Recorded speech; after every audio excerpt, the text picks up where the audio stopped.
the big guys need that recognition, man, because we go through a lot, man. People don't realize, man, if without us on the front line, man, how they're able to get things going, man. You know what I mean? They can't Yeah. get the ball. They can't even get the ball to the quarterback if it wasn't for the O line, man.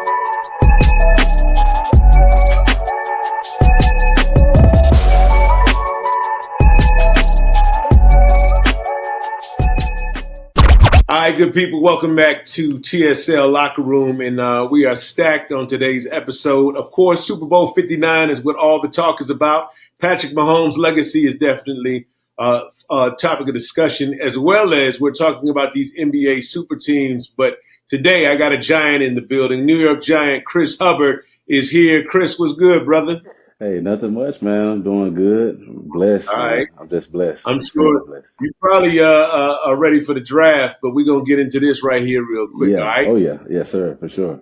All right. So tell me this, Chris. What surprised you the most about Super Bowl 59? Was it as competitive as you thought it was going to be, or did it end up the way you anticipated? Man, honestly, I was not expecting how the game folded out the way it was. It was a very, very uh, it was a one-sided game, man. You know what I mean? From watching the whole game from front start to finish, I felt like the Eagles had everything because honestly, I can go back and tell you, man, playing the Eagles twice in 1 year, I saw everything unfold when we played those boys twice in one this year. So I was expecting those guys to come out and just play ball and just go out there and give everything they got, and they showed it, man. You know what I mean? They showed it, and it paid off for them. So it's Yeah. very exciting more for the Eagles, but not so much for the Chiefs, man, because they didn't come out like that. Like I thought the Chiefs was gonna come out, man. It was one sided, and I thought it was gonna be a competitive game, and it just Yeah. goes to show you, man. Like the other team was way hungrier. You know what I mean? So hey, shout out to the Eagles, man. Yeah, of course, man, and of course Jalen Hurts, man. He put on a spectacular performance, MVP, Hmm. Super Bowl performance at that. And with that being said, where do you think he stands in the conversation with his legacy right now? I think he has stamped his way in, man. You know, as far as like all the talks, all the people that saying like, you know, he's this or that. Like he can't throw the ball. Man, he showed that he Yeah, could do both, man. You know, he's done both. He's done both in college, and you've seen it throughout the years that he's been in the league, man. Just having that yeah, opportunity, man, to get back on that big stage, man. I think he has definitely stamped his way into that talk of Hall of Fame type status. You know what I mean? When it comes to Jalen Hurts, I just love yeah, his demeanor, man. Like I just love how he just goes out there, very like smooth, man. He's like one of them smooth criminal type guys that goes out there and just he gonna show up, man. He's gonna show yeah. up. I saw a really cool moment with him and his father that I thought was dope. I don't think they give enough credit for him Yeah, being the coach's son. Of course, we talk a lot about these guys that don't have their fathers and, yeah, all this negative stuff. But I really thought that was a dope moment as well, man. But, agreed. with Jalen Hurts, Saquon, and the Eagles starting offensive line, they were on the Tonight Show with Jimmy Fallon celebrating. Now, of Yeah. course, you being on the O line, what do you think about their performance and that appearance on the Tonight Show? Particularly coming off of saying this Super Bowl. Man, I think they did a dang good job, man, as far as like, protecting Jalen. I know they wish they could have did better in the run game because they had been so dominant throughout the whole year with running the ball. But man, they protected. Um, they locked down Chris Jones and the guys that's surrounding him. Just seeing that, as an old lineman, it's like it's beauty. You know what I'm saying? And also them getting the recognition on the Jimmy Fallon show. I did see that this morning, them on there and shotgun and doing the beer shotgun and everything with Jalen Hurts and Saquon. I think it's awesome that they getting the recognition, man. The big guys need that recognition, man, because we go through a lot, man. People don't realize, man, if without us on the front line, man, how they're able to get things going, man. You know what I mean? They can't Yeah, get the ball. They can't even get the ball to the quarterback if it wasn't for the O line, man. You know what I'm saying? So Just seeing that just brought like a lot of happiness and a lot of joy to me because finally guys are getting recognized, man. You know what I mean? It took for a long yeah, time because we do a dirty job, man. It don't always be clean. You know what I mean? So, yeah, um, shout out to those guys, man. I know a couple of those guys, especially Lane Johnson, man. Man, I'm real cool with Lane and he's a good dude, man. And I'm just happy that they was able to get one. yeah. And it was special, man.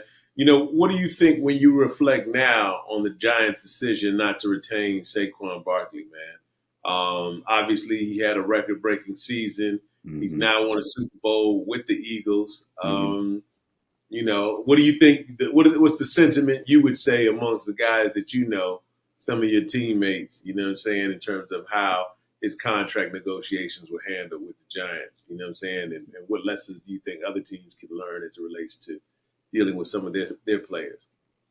You know, like it's a business decision, man. And that's the part of the football world that is detrimental to me because I feel like, it's at the end of the day, it's all business. You know what I mean? Whether you have friends here and everything there, at the end of the day, I feel like, the organization is going to do what's best for the organization. And, that was one of the decisions that they saw fit for them moving forward.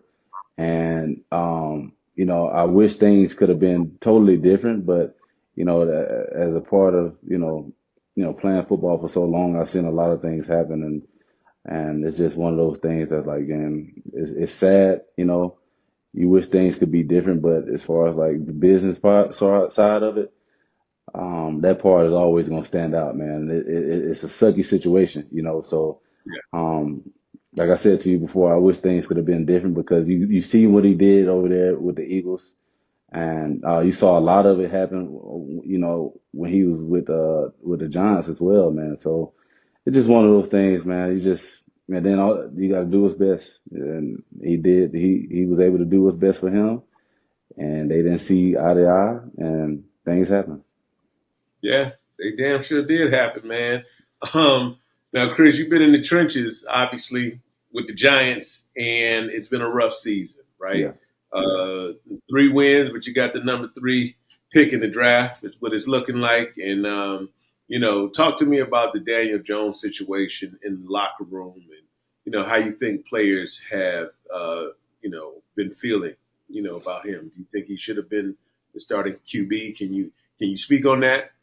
Yeah, man. Daniel Jones is a great dude, man. I love him, man. Being there with him and getting to know who he is and as a player and as a friend, man. Great personality, bro. Like I just wish things like with that situation could have been different, man. I wish things could have been different. And looking back at it, um, during the season, it definitely hurt. It definitely hurt. You know what I mean? Because it was like, man, now we have to change things up and we had to move forward a different way. And it's just one of those things. I was just like, man, another business decision that they made, and when business decisions are made, the organization sees want to go a different route and try to figure things out differently. And it's one of those things. I feel like they were like I think they were like we want to kind of close that chapter, and Yeah. I think that's where things took a turn. So moving forward, I think that the draft coming up, I know they're gonna draft a quarterback. I mean, that's visible to see. You know what I mean? So I don't know who would come in and either Cam Ward, Shador. I don't know who really they have their eye on, but I know um, it's gonna have to have one of those guys. Yeah. Is there anybody that the locker room feels like, man, if we had him, as it relates to quarterback, things could be something? Is there any Uh, excitement? Yeah, probably Cam Ward, man. Cam Ward and Shador, man. Those guys really really shine bright, and I think that pretty much pretty much, man, it's gonna be exciting to see because I like Cam Ward. I saw a lot of him, in Miami, what he did there. Um, Dude is phenomenal, and he has a cannon, man. He has a Yeah, cannon, And Shador as Yeah. well, man. I seen a lot of him. But I think Cam Ward to me, man, it stood out differently, man. Like you seen more. I feel like it seemed more grit coming from him. You know what I mean? And determination. Same with Shador, but it's just something different about Cam Ward, man. Yeah. Got it.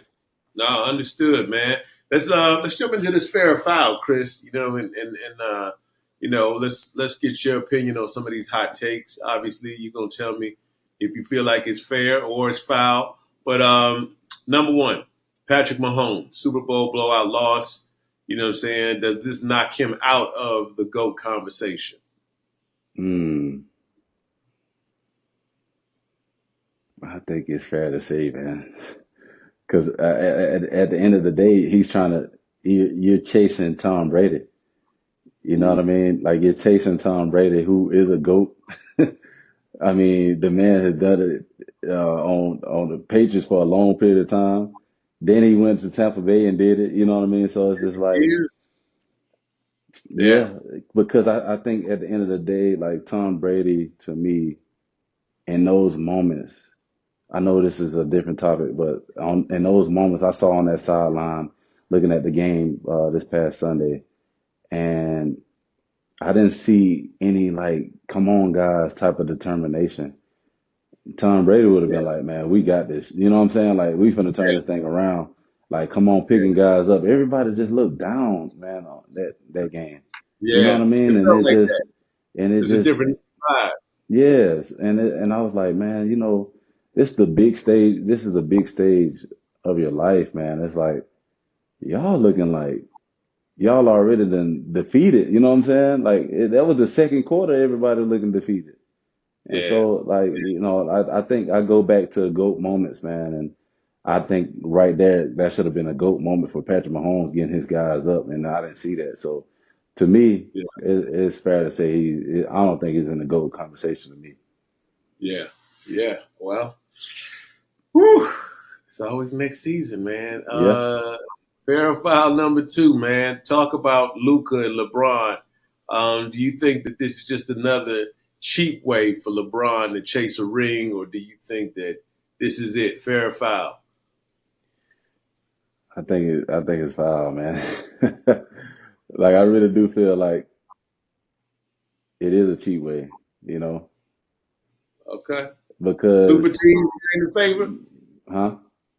You ain't in favor of this super team stacking? No, I'm not all for it, man, because at the end of the day, they had Ant Davis, and they won one with Ant Davis. You know what I'm saying? So at the end of the day, it's like, man, okay, this is another way y'all trying to. I mean, they've been winning like crazy now. Yeah. So it's just one of those things that I feel like, yeah, it's got a lot of possibilities of one of those things. Because I mean, last year they got scorched, man. Yeah. So I feel like that's where it's leading to. And also too, man, Luca brings a lot to the city, man. Yeah. He brought a lot to the Mavericks, man, when he was at the Dallas Yeah. Mavericks. Like Yeah. ticket sales were crazy. People buying Luca jerseys here and there. And those fans were torn, man, when that thing happened, man. Yeah. It was Luca was a lot of Luca sadness out yeah, Luca was Superman to the city, man. You know there. what I'm saying? To Dallas. So it goes to show you, man, being a player, a high caliber player like that, um, with a lot of skills, man, and he is a superstar. You know what I'm saying? He is a superstar player to me. So I No think it's doubt one of about those it. things. It is a cheaper way to build up and try to go chase a ring, man. Yeah. One more for Bron. Let's see what it is, man. Yeah, Chris, as always, man, appreciate you, man, dropping in. of course, of course.